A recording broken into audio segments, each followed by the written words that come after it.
everybody, today I have the second episode of my brand new series, Create a Killer, for you. Just a reminder that in this series, I sit down with an icon of horror and ask them to create whatever kind of killer they want. If you missed the first episode, make sure you check it out. I interviewed my fiance, Chelsea Rebecca, an icon of horror because of that Dead Meat podcast. In this episode, we swapped places and she interviewed me. And I just want to apologize for how fucking weird and disgusting my killer gets. I don't know what I was thinking that morning. We were both kind of tired, and yeah, we came up with what we came up with. Please don't change your opinion of me because of it. Let us know what you think of the series overall, though. Go ahead and give us feedback in the comments, and then if you like it, we'll make more of these in the future. And don't worry, they're not going to replace kill counts. We'll make more as a supplementary series on the channel. Y'all should know by now that we're only 2 weeks away from weekly kill counts again. So once again, without further ado, here is a new episode of Create a Killer. Again, please don't judge me too much.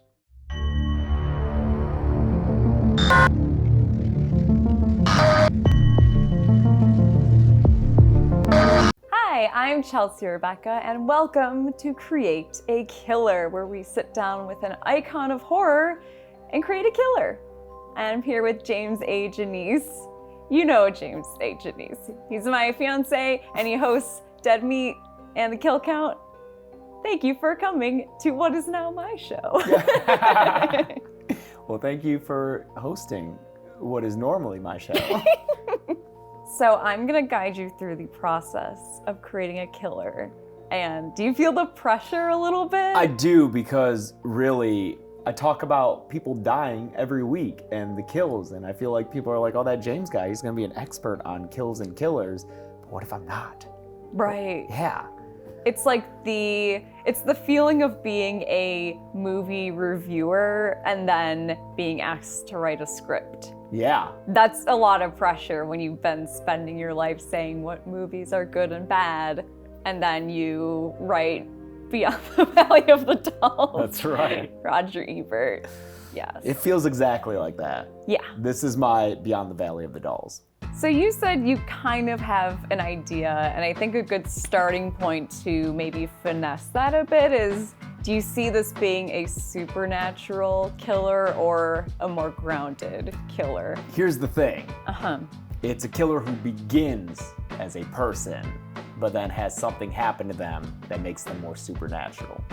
Okay. So I guess that. in the end, supernatural is the answer to that. Okay, so this is an origin story kind of, Yeah. Okay, interesting. I mean, you could say the same thing about Freddy, or arguably even Jason. They began as human beings, right, who then had something happen to them, and now they are more than that. So the movie is not us seeing that happen. No, we will see that happen. Okay, I'm sorry. So we're still, again, to reference the 6th Freddy movie. Freddy's Dead? Where we see his origin, and it's something we should have never seen, you know? With the dream demons. Yeah, I want it all! Right. Yeah. Okay, interesting. So, but you wanna risk it, and like you wanna show. Yeah, I think that will be really the Act 1 turning point, will be this transition into a more supernatural being. Okay, so Yeah. what is that process? One line description: Geek Squad killer. Geek Squad killer. Yes, This killer works for the Geek Squad, or the similarly named, non-copyrighted computer repair service, Nerd Crew, Yeah. something like that. Something, yeah, a little. Or Best Buy could, get in on this, Yeah. How much money are they making? Come on down. Join the horror club. Exactly. I like that we both pitched sponsorship as part of these. After Banana Splits, if Hanna-Barbera was willing to let their property... That's true. We can do anything. Exactly. So do you see your character starting as a good guy? Is No. this a toxic Avenger kind of thing? This is not. This is a bad person. Okay. Because, a little story. In high school, we did, job shadowing things. And I picked a computer repair place in the local neighborhood. So I went there and sat with the guy as he repaired someone's computer, but while he did so, he was looking for personal files. Like he was like, let's see if we can find anything. And of course, high school me was like, yeah, let's do it, man. Now looking back, I'm like, oh, that sucks. I've never heard this story before. No, this is a first for you as well. God. And then to That's such a nightmare because you trust. Ooh, okay, I actually like this because that really did. I instantly felt that. Yeah. That made me feel uncomfortable. So that's who we're dealing with. This killer is like, starts off as a bad guy, all right? Because I think a few years ago there was stories about Geek Squad getting in trouble over doing similar things. I think so. Yeah. So is this gonna be kind of a grounded horror? Is this realistic thriller? Okay, you're laughing, so no. You instantly just wanna take it off the rails, okay. Oh, this is off the rails. Okay. This is potentially problematic. Oh no, okay. Because, okay. Let's get you canceled. Let's do it. Well, I mean, we've already got a guy looking for personal files. This guy is a pervert. So like capital P personal files. Oh yeah. Okay. He's not looking for bank information. He's not interested in money. No. Okay. All right, so what do you see your computer nerd guy looking like? This I could use some help with, because I don't want him to be a stereotype. You know, one, in either way. I don't want him to be the Geek Squad, like white shirt, black tie, glasses, like that's like Revenge of the Nerds. Okay, Carradine. We're not doing 80s nerd. Yeah, that's pocket boring. Protector. And I also don't want it to be like an overweight neckbeard person. Okay. Because that's lame and like, I don't know, maybe like a Cillian Murphy kind of thing. Yes. Right? Because Cillian Murphy cleans up real nice, but he's still creepy. Yeah. Yeah. And if you sit him in a basement for a while and don't let him wash his face, I bet he could get pretty gross looking. Yeah, I could see who was on? He was on Westworld, and he's also a McPoyle. Yeah, McPoyle-esque for sure. Okay, we're like, could feasibly look pretty good, but he's greasy and super greasy. That's the only thing that maybe like sallow is a good word, like a sallow complexion. Oh yeah, that adjective does not get used enough. Right. And probably in his 30s. Okay. This is not like a young guy who you can excuse the ignorance of youth. This is a guy who knows what he's doing and should be condemned for it. Okay. Okay. You want that supernatural? Yes, please. I'm that supernatural spice? I'm scared. Yeah. Okay. Fleshlight. No. Starts with a fleshlight. This guy's a pervert. I don't know what you want me to tell you. You don't have to be a pervert to use a fleshlight. That's true. You can use a fleshlight and be a perfectly functioning, healthy person. Yeah. But this guy, he gets perverted with it. And he uses it in conjunction with VR porn.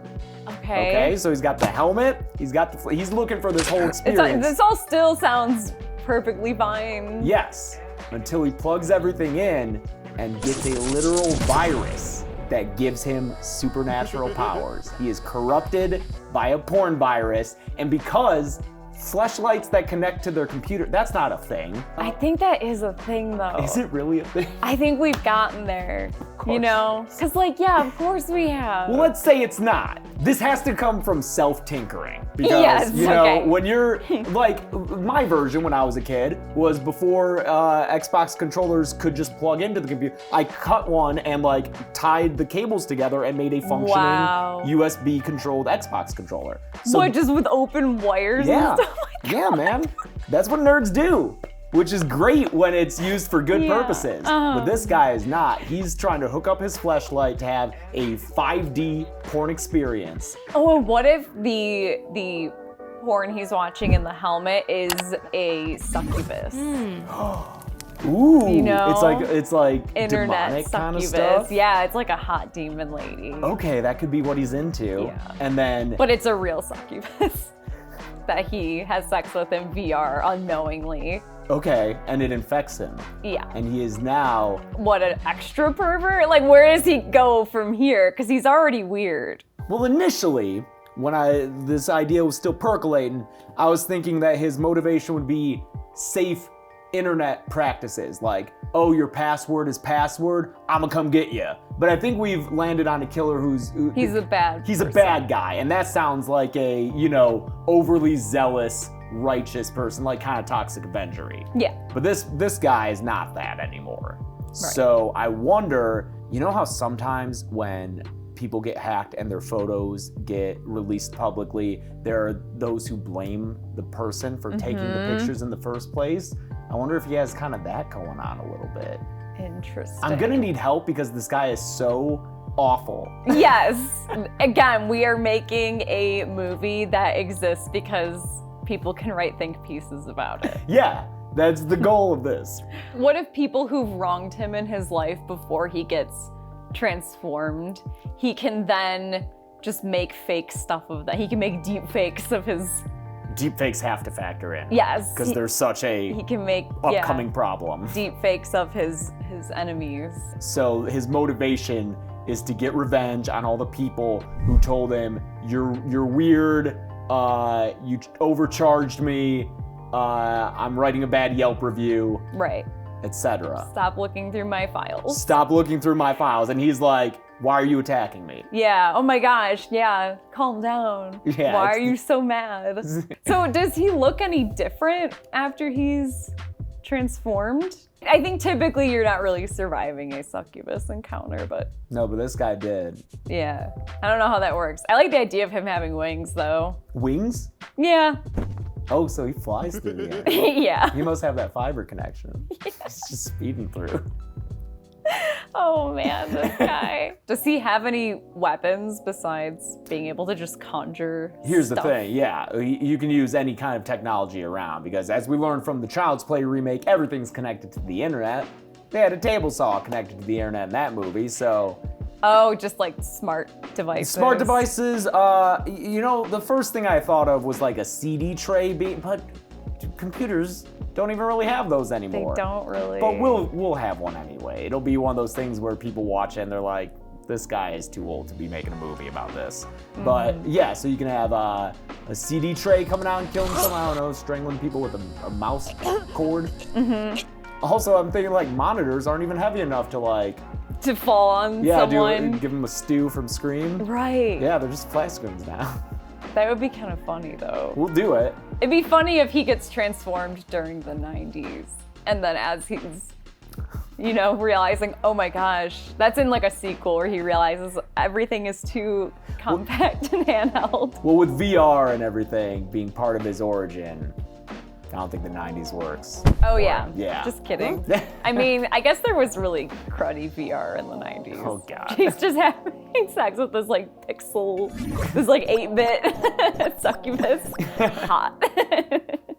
Does he have a name? Oh no. Have you thought of any taglines, anything? Cyberpunk. Wow. I like it. It's all right. Mm-hmm. You've been #canceled. Oh, I like it. Okay. Mm-hmm. As far as his name goes, I don't know. Chet? Chet, yeah. I like it. Thanks. Chet's good. Okay. You're not like ruining anyone's life by, Not that many people. Right. I feel bad for the Karens and Chads out there. They're... I know. Yeah. Okay. I like Chet. Chet's weird. Does your character have any weaknesses? I would imagine firewalls are a problem. Exciting. Maybe VPNs. Yeah, VPN. Yep. There you go. More sponsorship. Nord, get in on this. You can Right. save the day. Incognito mode, maybe. Oh, incognito mode, sure. Or no, that's like the first level where it's like, oh, I think this is a way to get around, but then it doesn't work. So yeah, I'm thinking just cybersecurity. Maybe he just gets like owned on 4chan and it like just breaks his morale. Yeah. Yeah, because he's in his 30s, so there are going to be, no matter how awful he is, there are teens that'll just break him. Who are so much worse. Yes, Yeah. exactly. Okay. And he'll be like, but I've been here for years. I've been on 4chan since you were born. And they're like, okay, boomer. Right. And that just kills him. Oh no. Just okay, boomer him into the abyss. That's so sad. Even though that guy's, I'm imagining like a Gen Xer. but then like no one remembers Gen X. You award golden chainsaws for best kills. I do. What do you see as being the golden chainsaw in this movie? I'm thinking a whole set piece group kill at a LAN party. So it's a big old group of people playing video games on their computers. I think he gets in there and he messes stuff up. Oh. Yeah. So like monitors blowing up, people getting glass in their eyes. Like a big, like one of those big, cause I love scenes where a bunch of people just get offed at once. Like the beginning of Ghost Ship Yeah. is the best part of Ghost Ship. Yeah. Just a big old clusterfuck of a kill. Absolutely. That when someone like you is trying to review it and count the bodies. I'm like, nope, we're not doing this movie. Yeah. Sorry, the collection. All right, thank you, James, for being on your own show. It was my pleasure. Yes. It's a great channel. Yes, and thank you for letting me host. This is fun. Yeah. I had a good time. Good. And thank you for watching Create a Killer. We're gonna meet so many more killers in the future, so stay tuned.